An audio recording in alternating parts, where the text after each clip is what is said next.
Phone پہ بات ہوئی تو کہنے لگا یار تو میں نے ایک دسی آئی میں تو پنجے شروع کر دیتی ہیں. وہ ڈرنکنگ بھی کرتا تھا, کالج کے زمانے میں بھی کرتا تھا.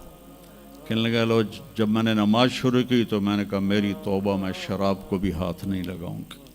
نماز ایسی چیز اپنی زندگی, اگر کسی کے لیے رخصت ہوتی تو حضرت امام حسین علیہ السلام کے لیے رخصت ہوتی میدان کربلا میں.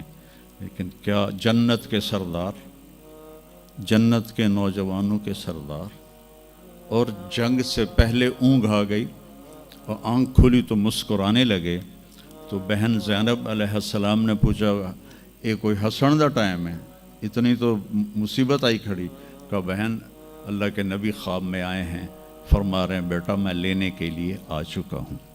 تو اب یہ نماز نہ پڑھتے تو ٹھیک تھا, اتنا تو قتل و غارت چل رہا تھا. لیکن جو ہی ایسے سورج ڈھلا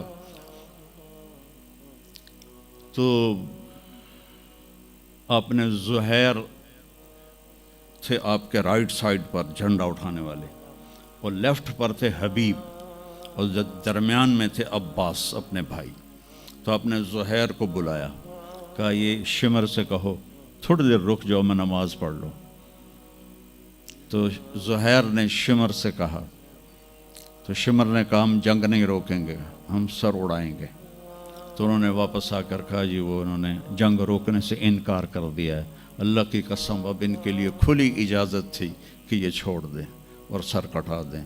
لیکن آپ نے فرمایا سر کٹ سکتا ہے, نماز نہیں چھوڑ سکتی. آپ نے کہا آدھے لڑو آدھے نماز پڑھو. تو آدھوں کو جنگ پہ لگایا, آدھوں نے نماز پڑھی. پھر ان آدھوں کو جنگ پہ لگایا اور جو جنگ پر تھے ان کو نماز پڑھوائی. سب کو ظہر کی نماز پڑھوائی, اور عصر سے پہلے سب کے سر کٹ کے نیزوں پہ چڑھ چکے تھے. وہاں 1445 سال میں ایک واقعہ ہے جہاں نماز کی رخصت نظر آتی ہے.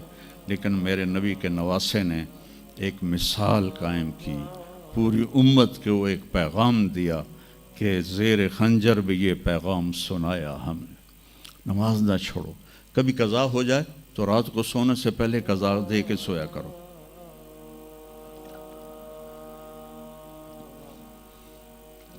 آپس میں کوئی لڑے ہوئے ہو تو کم از کم آج اتنی میری مان کے اٹھنا کہ صلح کر لینا.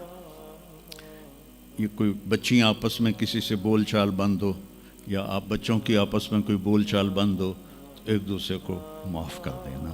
اس سے آپ کے دلوں میں علم کی روشنی زیادہ آئے گی. آپ کے دل میں بغض ہوگا تو علم آئے گا نہیں.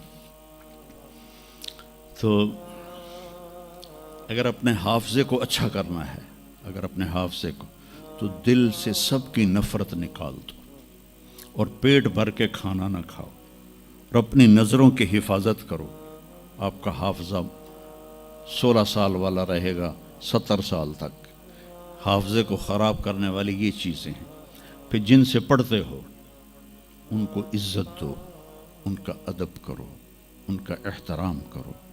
باب العلم ہے حضرت مولا علی کا, میں غلام ہوں اس کا جو مجھے ایک لفظ نہیں ایک حرف, جو مجھے ایک حرف بھی سکھا دے علم کا, میں اس کا غلام ہوں.